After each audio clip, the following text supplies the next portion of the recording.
This week on Angler West TV, we're in Southern California with Hall of Fame bass angler and lure designer Bill Siemantel fishing Diamond Valley Lake. Barely a decade old, Diamond Valley has quickly earned a reputation as one of California's best bass fisheries, a perfect place for Bill to throw his signature swim baits. But today's clear and calm water conditions say no to big baits. Today, you will get a first-hand look at how Bill Siemantel breaks down a lake with finesse tactics as he puts together a quality bag of bass on a very tough day on Diamond Valley Lake. Well, we definitely figured out the bite today.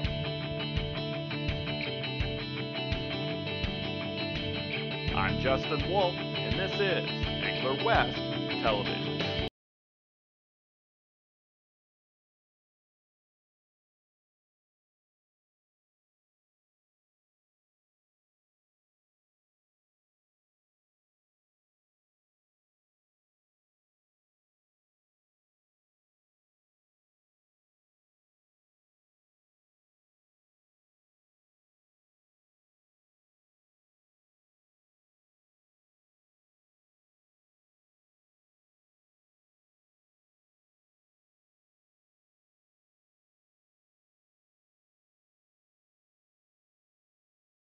On water for an hour and a half.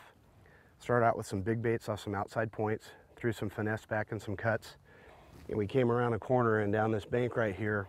I've seen probably 15 or 20 fish in the 2 to 4 pound range. Some solid fish. We have more fish sitting outside of them in that 15 to 20 foot range.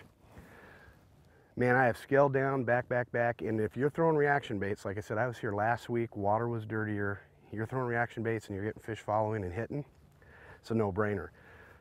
Man, I'm throwing reaction baits, nothing's following it. I'm throwing dart heads up on these fish, I'm throwing jigs up on the fish. They see the bait and actually swim away. So when they're telling you something, turn around and listen to them. I'm gonna put a split shot on, put some Pro Cure on my bait, go super finesse.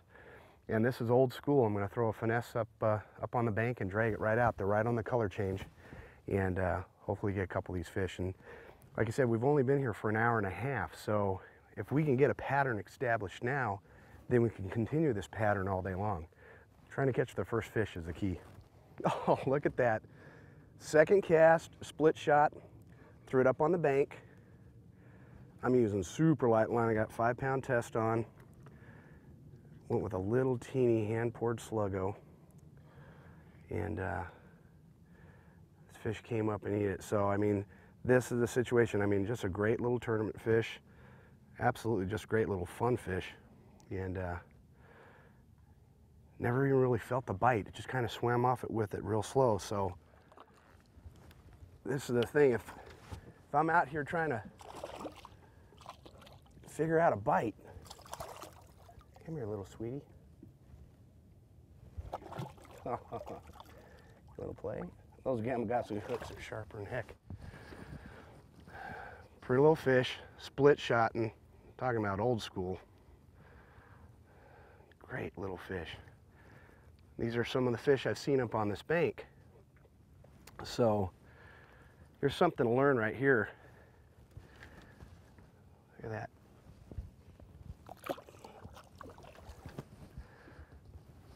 This is a key thing to learn right here.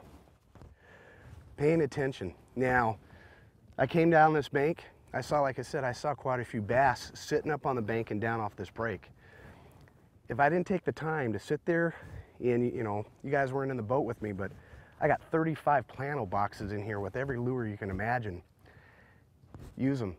You know, they're not going to do any good sitting in your boat if you don't use them. So, I mean, I went through everything and went back down to an old little hand pour, and trying to figure out if they're keying in on a little teeny bait fish out here, a little smelt, and put a little Pro Cure on it, threw it out on the bank. And like I said, I also know that it's a really touchy bite because it wasn't one of these dunk and swim off with it. I never even felt the hit, and I saw my line move just a little bit and just sit there, and I set the hook. So it's going to be a tough bite today, but you catch 5 or 6 fish like that, it'll turn out to be a good day real quick.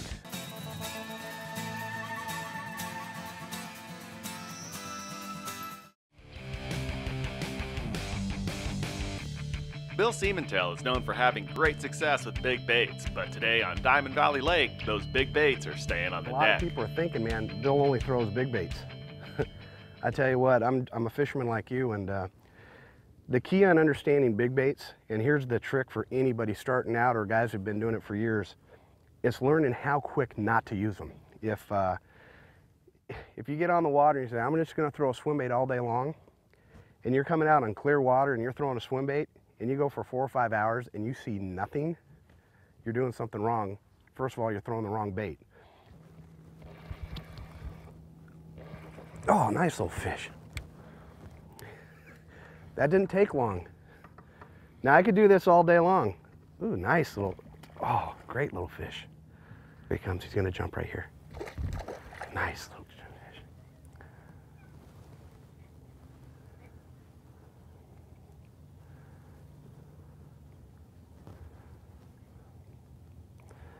Take your time, open water, light line. Do a little back reeling and you should get most of your fish in.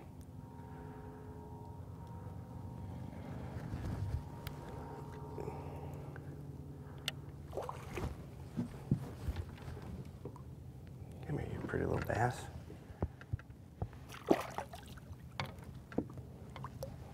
Oh, he ate it. I had to cut that hook off in that fish, but this is a really simple rig to tie and use. I'm going to use a little size 2 Gamakatsu thin wire worm hook, but it's made by Robo worm. It's a rebarb. The hooks are just phenomenal that Robo worm does with this little rebarb on it, because you can put small plastics on it, and this little teeny plastic right here, that little rebar, that right there is money. That keeps your bait from sliding down the hook. Cut the tag off. And this is kind of like a modified Carolina rig. When I'm using them, Carolina keeper, clear. I always use clear on clear water. And all you do is you push it with your pliers, you squeeze it, and it opens up that little space, and you adjust your length. So you got your length here, and I'm using a little teeny Mojo sinker. And what I'm going to do is I got some old worms. You know, you could use little Senkos. I've got some hand-poured sluggos, little baits, you know, finesse. Robo worm also has some really nice little teeny plastics. But it seems like they want this little teeny bait fish here. And all I'm doing, Texas rig it, come down kind of straight because it's a straight shank hook. Pull it through, catch it on that rebar, rotate your hook around and measure where you need to put that hook in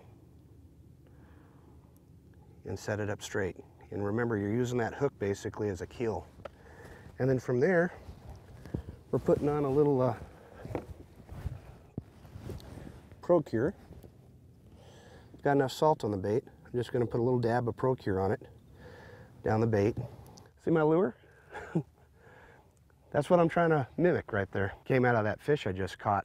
Might have regurgitated it. You see him throwing up bait like that, definitely I'm going to start matching the hatch. The cool thing about it is understanding angles, boat angles. You got a point running out into the water. You want fish to kind of force that bait up into something to eat it. You want those funnels. So with the split shot, I'm throwing over this point. I'm going to bring it up this side. Fish have an opportunity to eat it against that side of the point. As I crest the point, fish have opportunity to eat all the way around the front of it. And then as I bring it down this side, they have it on this, you know, on the back end. So with one cast, if you set up good boat control and you drag your bait right, swim bait, Carolina rig, jig, you name it, you're going to put yourself in a position to have multiple strikes in one cast. That's where the guys excel. The guys on the tournament trail and fish regularly understanding the lanes on how to fish a bait. Those are the ones that catch more fish more often. You know how some guys catch more fish than the others and all this stuff? It's truly paying attention. Now, the key on this, that caught this fish, as I'm dragging, what happens is I use just, you know, I'm using 5-pound test max, super light line, clear water, little baits, but the key here, look at that, pretty little fish. The key here is I'm dragging it, my sinker's just heavy enough so if I'm going real slow, I'm gonna feel these rocks. When you feel your bait go dunk, dunk, dunk, dunk, and you feel it going through the rocks, slow down. That is where you're in the right spot. If you're dragging and you don't feel nothing, either you're fishing too fast or you're in mud. So when you pull it and you feel that kind of gravelly dunk, dunk, dunk against your lead, you got to remember 18 to 20 inches behind your sinker, your bait's coming up to that rock pile or that brush line or the gravel. Slow it down. I slowed it down, ate the bait and swam off. So doing something like this, could have been a 1.5 pound fish, could have been a 15-pounder. The key was I was fishing the right structure, using the right technique, and paying attention when I felt the funnel, that good area where they're going to eat against, and catch fish like this all day long.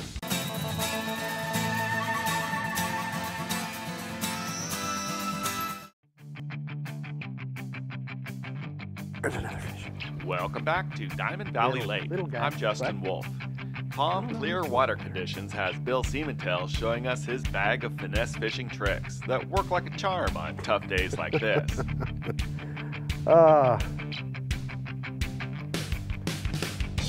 Days like this when you think it's super tough, put a split shot on and these are the days you take a kid fishing.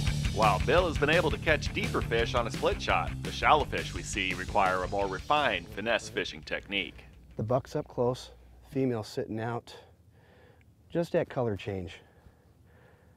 There's another fish down here on a bed or getting ready to sit on a bed. So look at this buck right here. He's just cruising.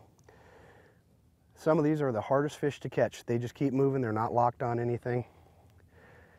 This buck right here is going to turn around and go out there and get that female that's about 4 pounds sitting right here in front of us and start trying to push her in when that water warms up a little bit more. This is very unusual for me. The few times I've been to this lake, usually about 9 or 10 o'clock in the morning, you start getting some wind. And this place is just absolutely, there's not a breath of air, completely flat calm. You see fish out here suspended in open water about 6 foot under the surface and they're just cruising. If you throw anything to them, man, they're out of here. So definitely need something to help this bite. We need either wind coming up, a mud line, something needs to happen, a little overcast with the clouds. So we've seen some good fish down this bank. Might have to change up and maybe put on maybe a small Senko or something and fly line it and try to drift it out over some of these fish and see if they'll go. These are the days you run into. This is actually a good day. It's sometimes you want to see a guy catch 100 fish in a row. This is the stuff you need to see to watch a guy keep changing over and over and figuring these fish out. We know we can still go out and catch them on a split shot, but let me try to put a Senko on or something and fly line it around here and see if we can get something to go. Got him. Oh, nice fish. This is what I'm talking about, you know. You come out here and you try different techniques. You cover the water column. They're out here suspended in open water and they don't want to play.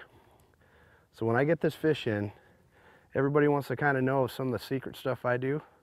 I want to show you a thing I've been doing for absolutely a long time. And this actual hook and jig I'm showing you, I've had about 15 years. But this is a stupid technique when it gets super tough. Look at this nice fat fish.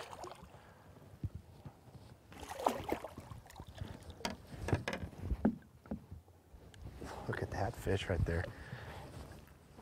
Now I want to show you something. Look inside that mouth. See a little jig?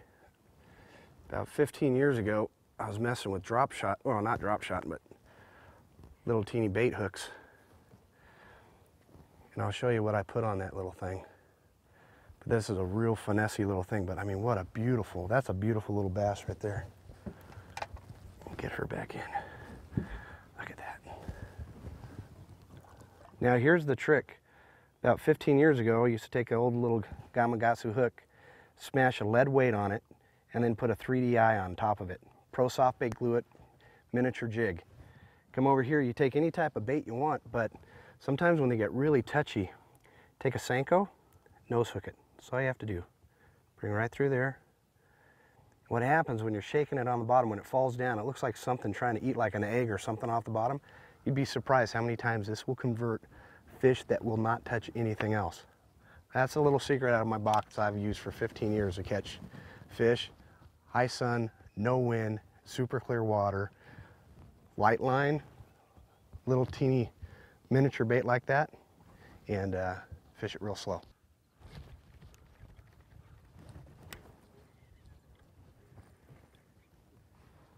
I have a silly little fish. Oh, that's a good fish too. Coming down this bank, I put this little bait on. I've only thrown it about 3 or 4 times. The first time I threw out and it was sinking to the bottom, and I had this nice fish hit it, and as I was coming down the bank, we got 15 to 20 foot visibility in this rock quarry, and I see a little buck sitting up there in the shadow of a rock, and I just threw this little bait over there, and first cast I threw it in there, it went down on it and ate it. Could be getting ready to spawn on the next moon phase. Definitely see some big females out here in suspended water, but you know, in open water. But like I said, we went through this area once and got a few hits. Turn around, put on a real nice finesse bait. Catch some great fish on this little teeny jig.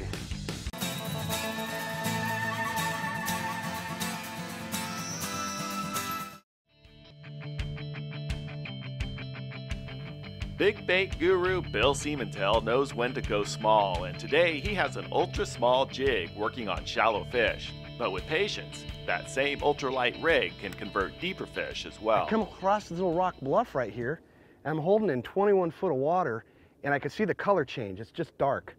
Fired out the little bait, let it go to the bottom. It took forever. It gets to the bottom, I'm letting it sit there, and the fish swims off. It seems like a better fish. So that means these bigger females are out here staging at the color change in 20 foot of water, and you just need a really finessey bait.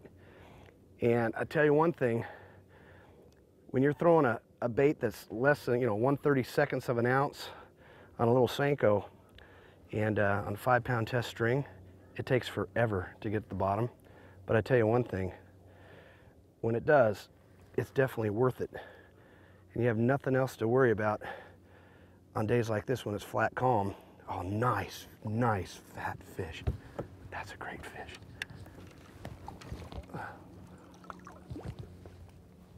You want to jump a little bit more?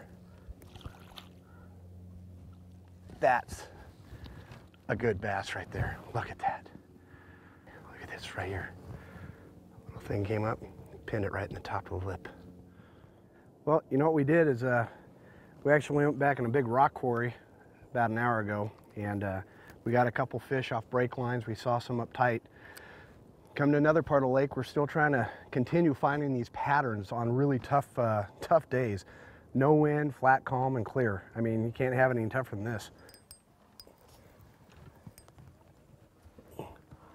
Oh, that's, geez Louise. That, my friend, is a good fish. Throwing a dart hit up down these banks, I don't know, he might jump underneath the other side of the boat. Oh, look at that. Started coming down this big dam, and we threw out the light stuff. We saw a bunch of fish out there suspended. And watch this fish come up and jump. This is a good fish right here. Look at her. Here she comes. Oh. So I started seeing a lot of suspended fish, so I backed off, and I just picked up a dart head. You know, put a little plastic worm on it, put a little Robo worm, FX sculpin, and threw up on the bank, and I'm just shaking it down the rocks, you know, just bringing it down the rocks, and this fish just came up and smoked it. This is a good quality fish right here on a dart head. So here's another part of the puzzle. We got small little finesse baits going, we got split shot going, now we got some dart head fish. That right there.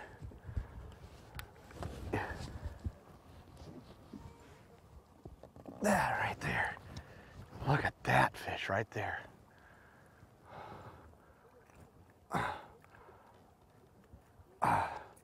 Little dart head right there, little dart head plastic. But look at that fish. That's a pretty, pretty fish right there.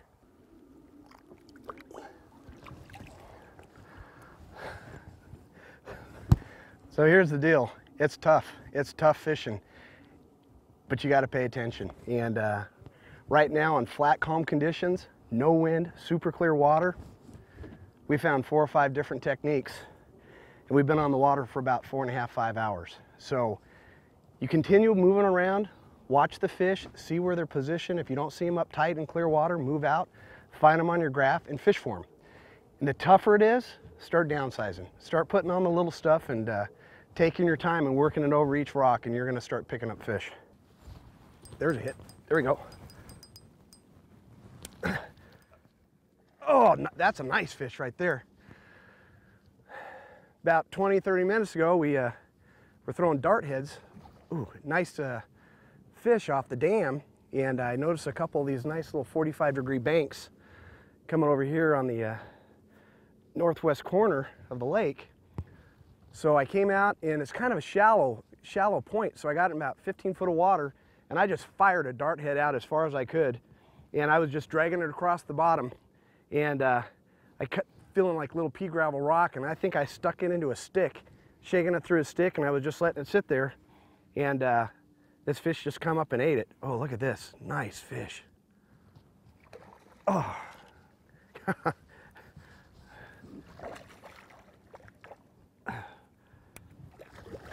at that. Oh, gosh. Another pretty, pretty fish on a dart head. Now, as that sun's getting higher, I'm thinking about fishing a little bit deeper, especially on these like little tapering points. I want to get out there past that 15-foot mark. And here's another prime example. I think with split shotting, dart heading, and even maybe throwing out a little stick bait or something with still no wind, I think I could have caught this fish on any 3 of those lures.